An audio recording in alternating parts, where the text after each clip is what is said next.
Painted application ધોરણ 6 થી 12ના વિદ્યાર્થીઓ માટે અપડેટ થઈ ચૂકી છે. આ એપ્લિકેશનમાં શું છે?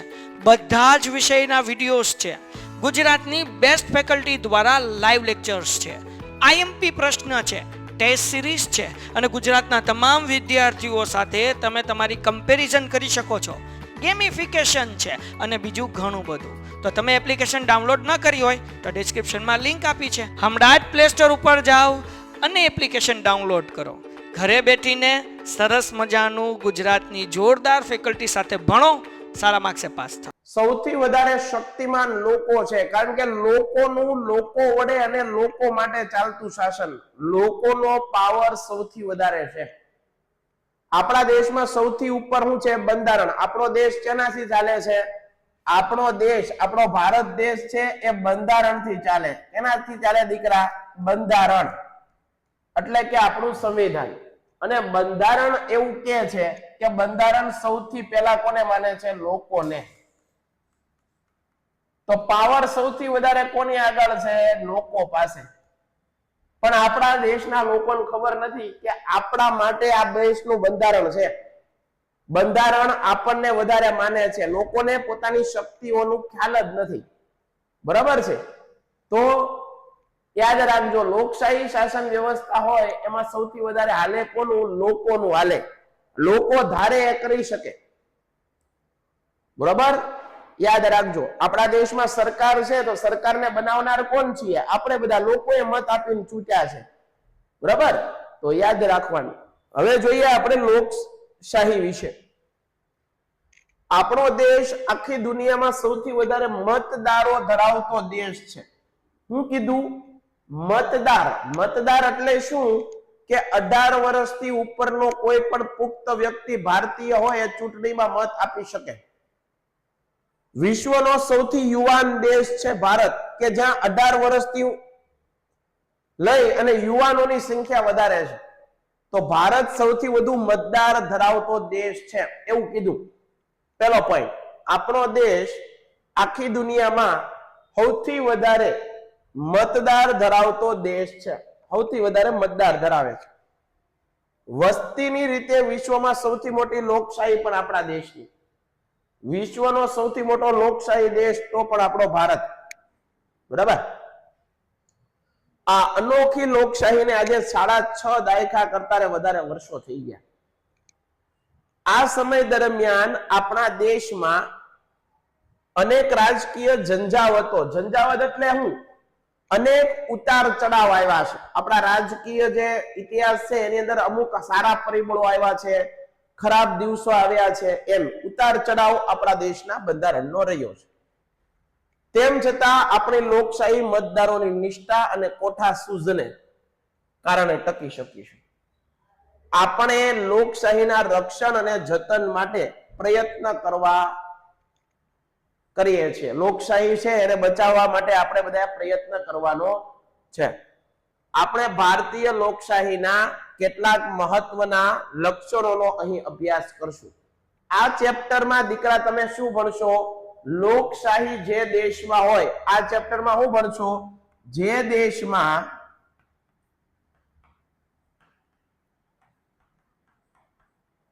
લોકશાહી શાસન વ્યવસ્થા હોય, જે દેશમાં લોકશાહી શાસન વ્યવસ્થા હોય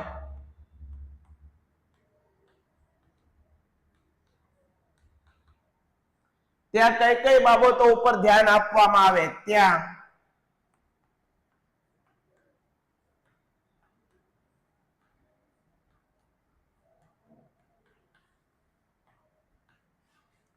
કઈ કઈ બાબતો ઉપર ધ્યાન આપવામાં આવે છે? આ ચેપ્ટરમાં તમને આનો પ્રશ્ન મળી જાય. જે દેશની અંદર લોકશાહી હોય ના શું હોય એ તમને ખબર પડી જાય.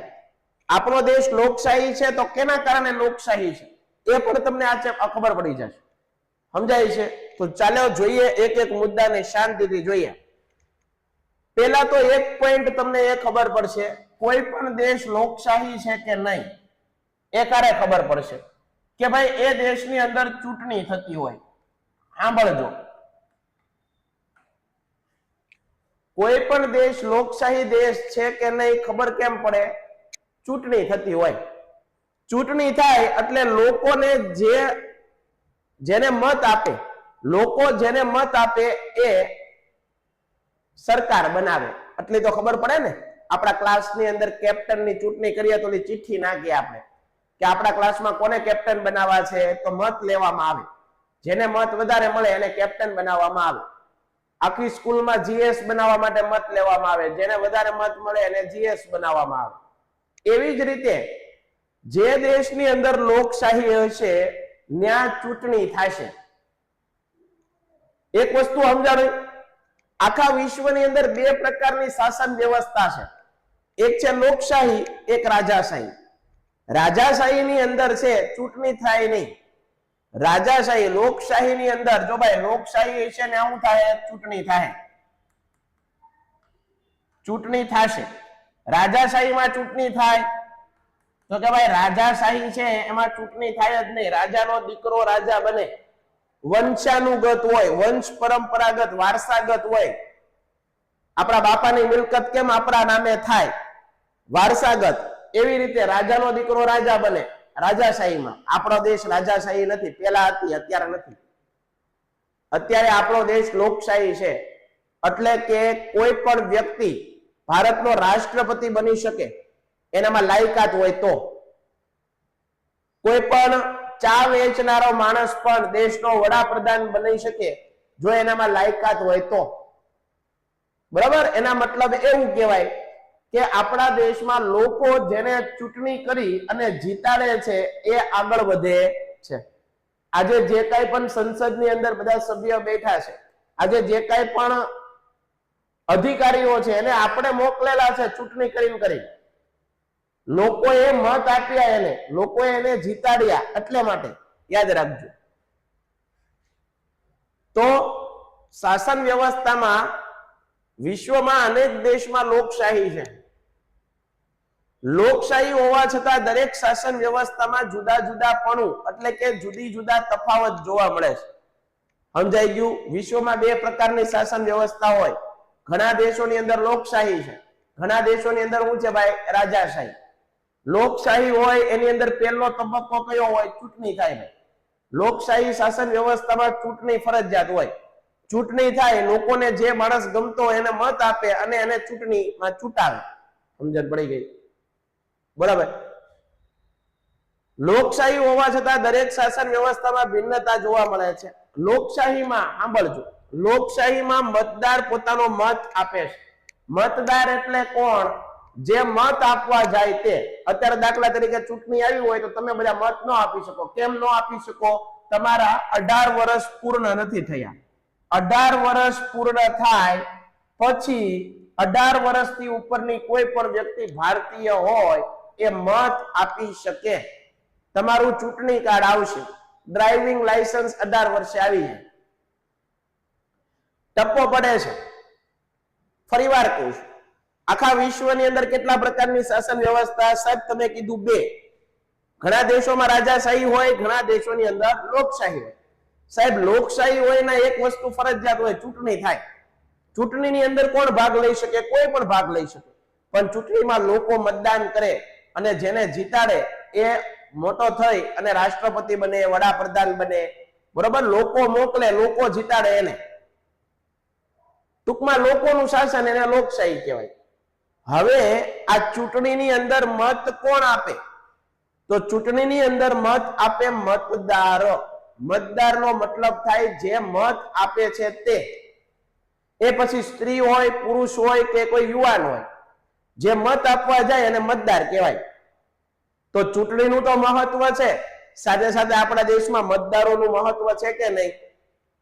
તો તાકાત કોની આગળ વધારે છે? મતદારો પાસે. તો તમે જ્યારે મતદાન કરો છો, તમે જ્યારે ચૂંટણીમાં મત આપવા જાઓ છો ત્યારે યાદ રાખવું, સારા માણસને આપજો. જે સાચે દેશની સેવા કરે છે એવા વ્યક્તિને મત આપજો. ખોટા માણસના હાથમાં સત્તા આવી જાય તો એ દેશને સારું કરે નહીં, એ દેશનો વિકાસ કરે નહીં. તો જ્યારે પણ તમે કોઈને મત આપવા જાઓ છો ત્યારે જ્ઞાતિ, રંગ, ભેદ આવા બધા ભેદભાવ છોડી અને વ્યક્તિ સારું કામ કરે છે, તે પોતે એલિજિબલ છે, તે પોતે પાત્રતા ધરાવે છે, તે સારો માણસ છે, તો એવા વ્યક્તિને મત આપજો, જેથી કરીને તમારા પ્રશ્ન સાંભળશે. બરોબર છે? કોઈ નિરક્ષર માણસને તમે બેહાડી દેશો તો એ તમારા પ્રશ્ન નહીં સાંભળે. સમજણ પડે છે? તો જે દેશમાં લોકશાહી હોય ના ચૂંટણી ફરજિયાત હોય, ચૂંટણીમાં મત કોણ આપે? મતદાર મંડળ, મતદાર આપે. ટૂંકમાં ભિન્નતા હોવા છતાં લોકશાહીમાં મતાધિકાર, મતદાન સર્વ સામાન્ય બાબત છે. દરેકે મત આપવો પડે 18 વર્ષથી ઉપર. આપણા દેશમાં પુખ્ત વયે મતાધિકાર છે. પુખ્ત વય એટલે શું? 18 વર્ષથી ઉપરનો વ્યક્તિ થાય એ પુખ્ત બની જાય, એને હાર્ય મોળાની ખબર પડવા મળે, એટલે પુખ્ત વયે મતાધિકાર આપણા દેશમાં છે, એવું બોલવાનું. સંસદ લોકોનું પ્રતિનિધિ કરતી રાષ્ટ્રીય સંસ્થા છે. સંઘની સંસદમાં કોણ કોણ હોય? સંસદની અંદર કોણ હોય? તો કે ભાઈ રાષ્ટ્ર પ્રમુખ હોય, એટલે કે રાષ્ટ્રપતિ. ઉપરાષ્ટ્ર પ્રમુખ હોય. રાજ્યસભા અને લોકસભાનો સમાવેશ થાય. આપણે અગાઉના પ્રકરણમાં જોયું કે સંસદનું ઉપલું ગૃહ રાજ્યસભા છે. આગળનું ચેપ્ટર જ ભણ્યા આપણે 10મું. સંસદનું ઉપલું ગૃહ કયું છે? રાજ્યસભા. નીચલું ગૃહ કયું છે? લોકસભા. બરાબર? લોકસભા છે. રાજ્યની વિધાનસભા હોય છે. કેટલાક રાજ્યમાં વિધાન પરિષદ હોય. વિધાન પરિષદ ફરજિયાત નથી. રાજ્યસભા, લોકસભા, વિધાનસભા અને વિધાન પરિષદની રચના કેન્દ્રમાં મતદાર છે. શું કીધું? આ બધું ક્યારે બનશે? લોકો મત આપે તો, લોકો મતદાન કરે તો. આ મોટામાં મોટું દાન છે. પરંતુ મતદાન કરતી વખતે આંખે પાટા બાંધીને ગમે એને ઠપકારી નથી થવાનું. સારો વ્યક્તિ હોય, એ પછી કોઈ પણ ધર્મ, લિંગ, જાતિ, જન્મ સ્થાનમાંથી આવતો હોય, ઝૂંપડામાં રહેતો હોય, બંગલામાં રહેતો હોય, સારો વ્યક્તિ છે, દેશ માટે એના વિચારો સારા છે, એ કઈક કોઈકનું ભલું કામ કરી કે એવો માણસ છે, તો એને મત આપવો જોઈએ. એ દરેક નાગરિકની ફરજ છે. સારા વ્યક્તિને મતદાન અપાય. મને આટલી ખબર પડે. તમે પણ 18 વર્ષના થાવ એટલે તમારું ચૂંટણી કાર્ડ આવશે ને તમે પણ લોકસભા, વિધાનસભાની ચૂંટણીની અંદર મતદાન કરવા જાઓ તો આ વસ્તુ યાદ રાખજો કે અમારા વિવેક સર અમને જ્યારે 9મું ધોરણ ભણાવતા ત્યારે એક વાત એને કીધેલી કે મતદાન કરવા જાઓ ત્યારે આંખે પાટા બાંધીને ન જવું, કોઈની વાત માનીને નહીં જવાનું. ક્યારેય એવું નહીં કહેવાનું આ મારા ધર્મનો છે. ધર્મ, લિંગ, જાતિ, જન્મસ્થાન, બરોબર છે, એ ગરીબ છે, અમીર છે, બરોબર છે, એ ઝૂંપડામાં રહે છે, બંગલામાં રહે છે, આવા ભેદભાવ નહીં કરવાના. સારો વ્યક્તિ છે, એ માણસ તરીકે સારો છે, એ દરેક માણસો સાથે સારો વ્યવહાર કરે છે, સારું એવું ભણતર છે, એની આગળ કાયદાનું નોલેજ છે, એ આગળ જઈને એમએલએ બનશે, આગળ જઈને કોઈ સારા એવા હોદ્દા ઉપર બેઠશે તો આપણો પ્રશ્ન સાંભળશે, આપણને જવાબ આપશે. તમને જો હા જવાબ મળતો હોય ના એ માણસ આપણો પ્રશ્ન સાંભળશે, તો એવા વ્યક્તિને બેટા યાદ રાખીને દીકરા, એવા વ્યક્તિઓ છે એને મત આપવાનો. કોઈ પણ જ્ઞાતિનો હોય, કોઈ પણ ધર્મનો હોય, પણ આપણા દેશની અંદર હજી પણ જ્ઞાતિ અને ધર્મ અને આવા બધા ભેદભાવના કારણે ખોટી વ્યક્તિઓને મતદાન આપી જીતાડી દેવામાં આવે છે. અને પછી આપણે પાછા એમ કહીએ છીએ કે દેશનો વિકાસ થતો નથી. તમે દેશનો વિકાસ કરવા માટે એવા સારા વ્યક્તિઓને સંસદમાં મોકલો કે જે તમારો પ્રશ્ન સાંભળે, તમારા માટે કામ કરે. તમે એ કરતા નથી. તમે એમાં તો જ્ઞાતિવાદ કરો છો, એમાં તો ધર્મ જુઓ છો. સારી વ્યક્તિને આગળ વધારવી જોઈએ જેથી કરીને સારું દેશનું થાય. સમજણ પડે છે? તો આ વસ્તુ આવડવી જોઈએ. આપણા દેશમાં સ્થાનિક સ્વરાજ્યની સંસ્થામાં મતદાન દ્વારા ચૂંટણી થાય. સ્થાનિક સ્વરાજ્યની સંસ્થામાં કોણ આવે? સ્થાનિક સ્વરાજ્યની સંસ્થામાં યાદ રાખજો,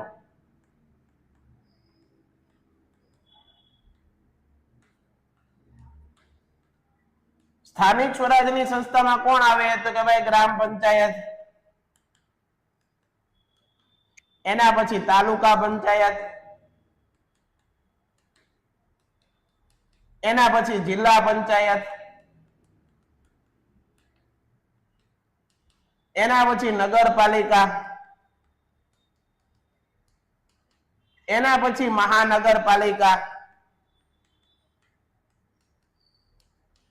આ બધા કેમાં આવે? સ્થાનિક સ્વરાજ્યની સંસ્થામાં.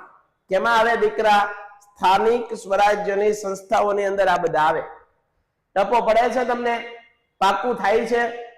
તો આટલી વસ્તુ ખબર હોવી જોઈએ. જે દેશની અંદર લોકશાહી હોય સાહેબ, ત્યાં ચૂંટણી ફરજિયાત થાય. ચૂંટણીની અંદર મતદાન છે, એ મતદારોનું મહત્વ હોય છે. એ પછી લોકસભા, રાજ્યસભા, વિધાનસભા, વિધાન પરિષદ બધું માં કેન્દ્ર સ્થાને મતદાન હોય. આપણા દેશમાં 18 વર્ષથી કોઈ વ્યક્તિ પુખ્ત બને તો એને મતદાર આપવાનો હક આપવામાં આવે છે. મતદાન કરતી વખતે કોઈ પણ ધર્મ, લિંગ, જાતિ, જન્મસ્થાનના આધારે ભેદભાવ વગર વ્યક્તિ સારી હોય એને મતદાન કરવું જોઈએ. આટલી વસ્તુ મેં તમને ભણાવી આ ફકરામાં. તો લોકશાહી જે દેશમાં હશે એના ચૂંટણી થશે? તો કે ભાઈ હા, ના ચૂંટણી થાય. સાહેબ રાજાશાહી હોય ને ચૂંટણી થાય? શું કરવા થાય? આખું રાષ્ટ્ર, આખો દેશ રાજાનો છે. બ્રિટનમાં રાજાશાહી છે ને ચૂંટણી ન થાય. રાજાનો દીકરો રાજા, રાજાનો દીકરો રાજા, વંશાનુગત ચાલે, વંશ પરંપરાગત. પણ આપણા દેશમાં ચૂંટણી થાય. આગળ બરાબર, આ વસ્તુ તમને સમજાણી. આવી રીતે તમારે સમજતું જવાનું. આગળ લોકશાહી અને મતદાર, બે જણાને પ્રશ્ન છે. એકવાર પ્રશ્ન પૂછી લઈએ આપણે. તો કે ભાઈ જે દેશની અંદર લોકશાહી હશે, જે દેશની અંદર લોકોનું શાસન હશે, ત્યાં ચૂંટણી થવી ફરજિયાત છે. અને ચૂંટણીની અંદર મતદારોની જરૂર પડે. મતદારો એટલે કોઈ બીજું નહીં, આપણી જેવા માણસો જેના વર્ષ 18 વર્ષથી ઉપરના હોય એ કોઈ પણ મતદાન કરી શકે. એક શરત છે, ભારતનો નાગરિક હોવો જોઈએ. બરાબર, ભારતના નાગરિકે મતદાન કરવાનું છે. યાદ રાખજો, ચૂંટણી કાર્ડ ભારતના નાગરિકોને મળે, ભારતનું. તો આ વસ્તુ યાદ રાખજો. લોકશાહી અને મતદાર.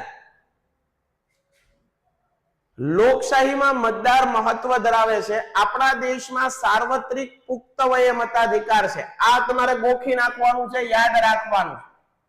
સાહેબ સાર્વત્રિક પુખ્ત વયે મતાધિકાર એટલે શું? એટલે એવું કહેવા માંગે છે કે 18 વર્ષ કે તેથી વધુ ઉંમરનો કોઈ પણ વ્યક્તિ, વધુ ઉંમરનો કોઈ પણ ભારતીય નાગરિક, કોઈ પણ ભારતીય નાગરિક 18 વર્ષ કે તેથી મોટી ઉંમરનો કોઈ પણ ભારતીય નાગરિક છે એ મતદાન કરી શકે છે. અને સાર્વત્રિક પુખ્ત વયે મતાધિકાર, તમને વ્યાખ્યા પૂછાય કે સાર્વત્રિક પુખ્ત વયે મતાધિકાર એટલે શું? તો તમારે કહેવાનું કે ભારતની અંદર કોઈ પણ ભારતીય નાગરિક 18 વર્ષ કે તેથી ઉપરનો કોઈ પણ ભારતીય નાગરિક મતદાન કરી શકે છે. આ અધિકારને સાર્વત્રિક પુખ્ત વયે મતાધિકાર કહેવામાં આવે છે. ભારતમાં ચૂંટણી સાર્વત્રિક પુખ્ત વયે મતાધિકારના આધારે કરવામાં આવે છે. 18 વર્ષથી ઉપરના માણસને ચૂંટણી કાર્ડ મળે, બાકી તમને ન મળે. આ જો મારી આગળ ચૂંટણી કાર્ડ છે, કારણ કે 18 વર્ષથી ઉપરની કોઈ પણ વ્યક્તિ હોય એની આગળ ઇલેક્શન કાર્ડ હોય, ચૂંટણી કાર્ડ હોય.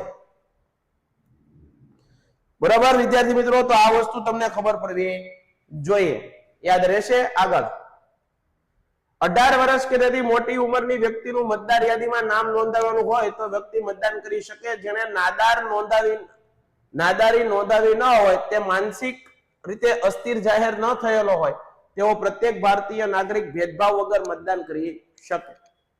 શિક્ષણનું ઓછું પ્રમાણ, ગરીબી, આવી અનેક બાબતો વચ્ચે સાર્વત્રિક પુખ્ત મતાધિકાર બંધારણે ઉપર વિશ્વાસ મૂક્યો છે. ગરીબ હશે તો પણ મતદાન કરી શકે, બંગલામાં રહે છે એ પણ મતદાન કરી શકે, ઝૂંપડામાં રહે છે એ પણ મતદાન કરી શકે, રિક્ષા ચલાવે છે એ પણ મતદાન કરી શકે, કોઈ પણ જ્ઞાતિનો વ્યક્તિ હોય તો પણ મતદાન કરી શકે, કોઈ પણ ધર્મનું પાલન કરતો હોય એ વ્યક્તિ પણ મતદાન કરી શકે.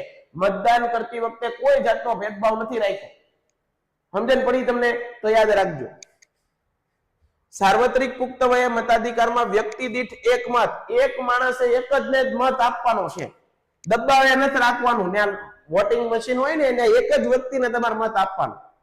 તમને એના લિસ્ટ આપેલું હોય, એમાં 4 બટન હોય, 4 જ દબાવવાના. મત તો એકને જ પોકશે. જે પેલું બટન દબાવ્યું એ મત પડી ગયો, પછી બીજા મત પડે નહીં.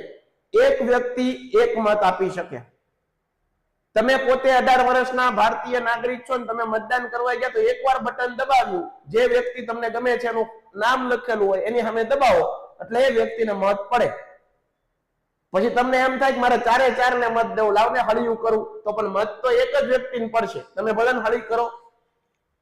આમાં ઘણા લોકો હોશિયાર હોય પાછા કે લાવને 2-4 વાર દબી દો, એમ કાંઈ ન થાય.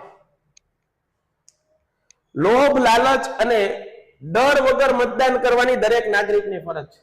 કોઈ તમને ડરાવે, કોઈ તમને ધમકાવે તો ડરીને મત નથી આપવાના. તમને જે વ્યક્તિમાં આસ્થા છે, જે વ્યક્તિની ઉપર તમને વિશ્વાસ છે, એને જ મત આપવાનો છે. કોઈની વાતમાં આવીને પણ મતદાન કરતા નહીં, બરાબર? બાકી ખોટી વ્યક્તિના હાથમાં સરકાર આવે તો દેશનું પતન થાય. ખોટી વ્યક્તિના હાથમાં સરકાર આવે તો દેશ આખો પાયમાલ થઈ જાય. આટલી વસ્તુ તમે યાદ રાખી લેજો.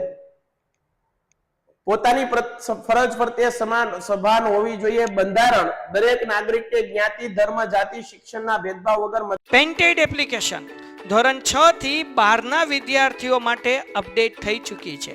આ એપ્લિકેશનમાં શું છે? બધા જ વિષયના વિડીયોઝ છે. ગુજરાતની બેસ્ટ ફેકલ્ટી દ્વારા લાઈવ લેક્ચર્સ છે. આઈએમપી પ્રશ્ન છે, ટેસ્ટ સિરીઝ છે અને ગુજરાતના તમામ વિદ્યાર્થીઓ સાથે તમે તમારી કમ્પેરિઝન કરી શકો છો. ગેમિફિકેશન છે અને બીજું ઘણું બધું. તો તમે એપ્લિકેશન ડાઉનલોડ ન કરી હોય તો ડિસ્ક્રિપ્શનમાં લિંક આપી છે. હમણાં જ પ્લે સ્ટોર ઉપર જાઓ અને એપ્લિકેશન ડાઉનલોડ કરો. ઘરે બેઠીને સરસ મજાનું ગુજરાતની જોરદાર ફેકલ્ટી સાથે ભણો, સારા માર્ક્સે પાસ થાઓ. મતદાનનો અધિકાર આપવામાં આવ્યો છે. લોકશાહીમાં મતદાન એક મહત્વપૂર્ણ પ્રક્રિયા છે. આપણા દેશમાં સાર્વત્રિક મતાધિકાર છે. સાર્વત્રિક એટલે દરેક વ્યક્તિ મતદાન કરી શકે, ભારતીય હોવો જોઈએ.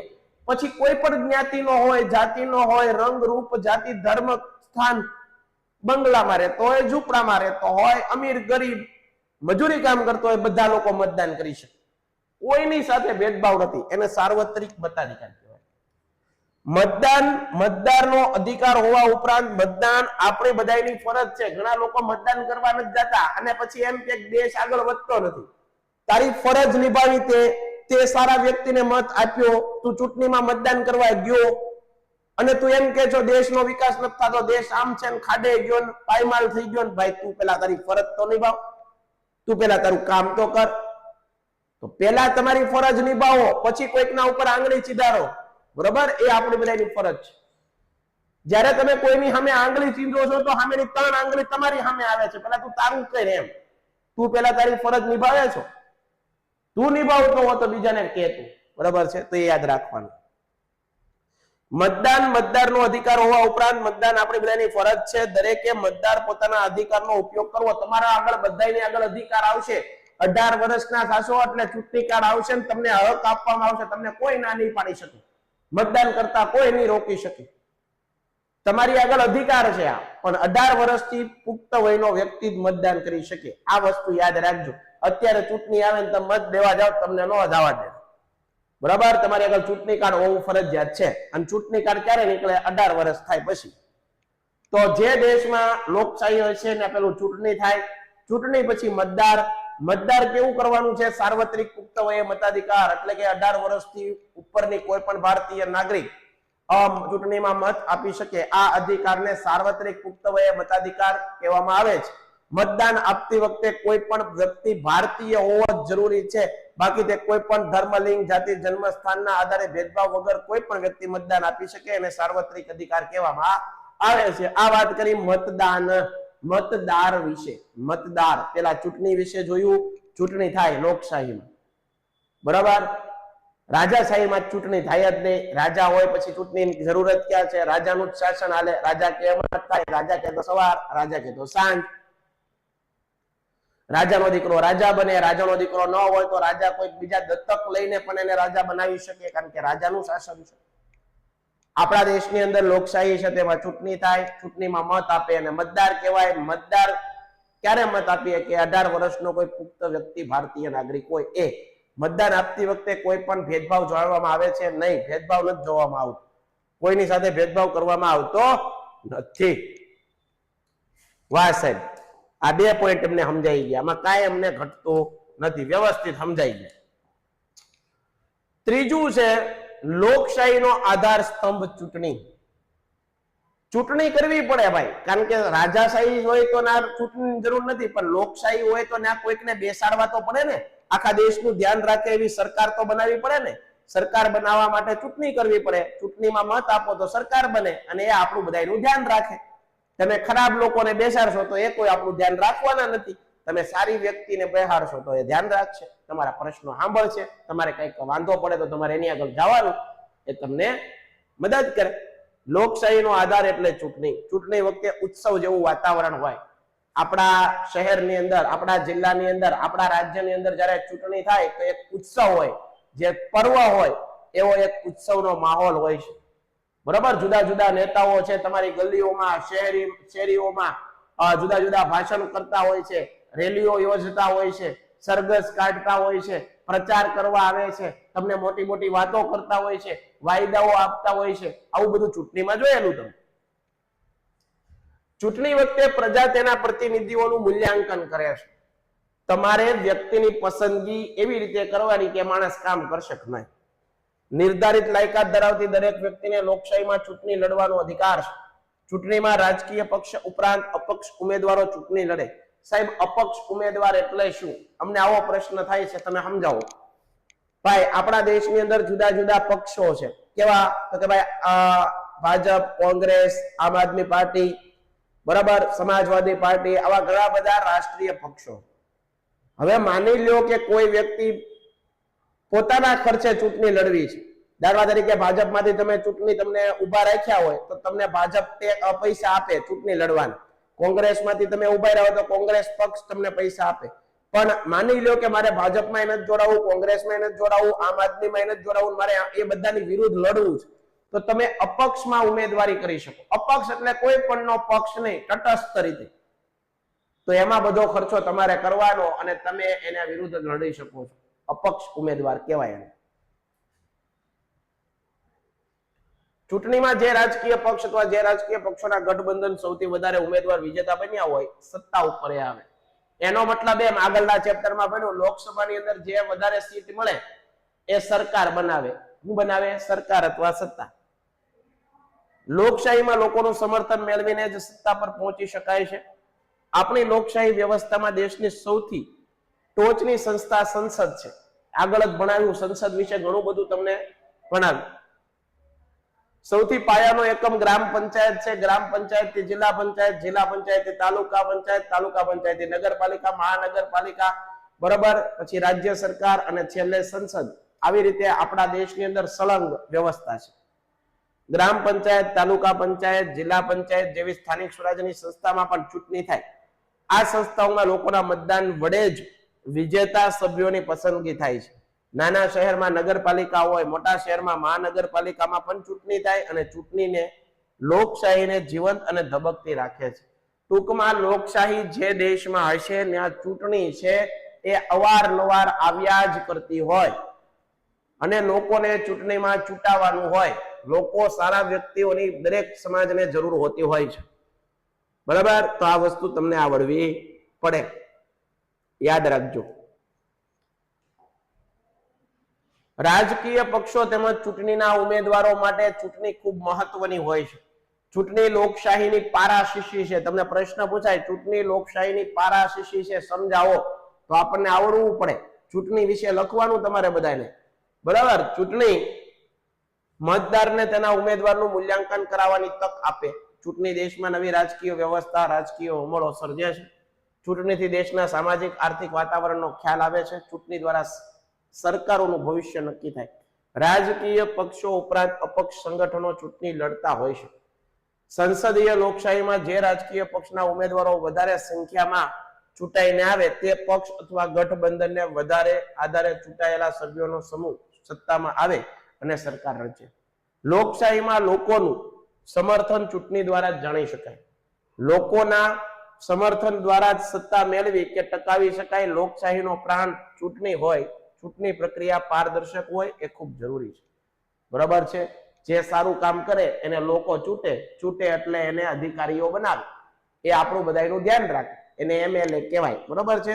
સંસદ સભ્યો બને, વિધાનસભાના સભ્ય બને. બરાબર. અધિકાર એટલે શું? મત આપવાનો અધિકાર, એને મતાધિકાર કહેવાય. તમે 18 વર્ષના થશો એટલે તમારે ચૂંટણી આવશે, તમને મત અધિકાર મળશે. મતાધિકાર નહીં, પદાધિકારી. શું? પદાધિકારી.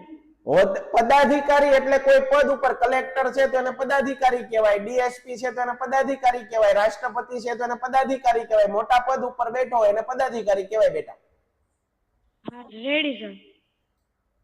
હા ભાઈ, એમ રેડી થઈ જવું પડે તો જ કામનું, બાકી કઈ કામનું નથી. રેડી થઈ જવું જોઈએ. ભાઈબંધ કે રેડી. વાહ. સર પારાશીસી એટલે શું કે ભાઈ ચૂંટણી વિના લોકશાહી શક્ય નથી એમ.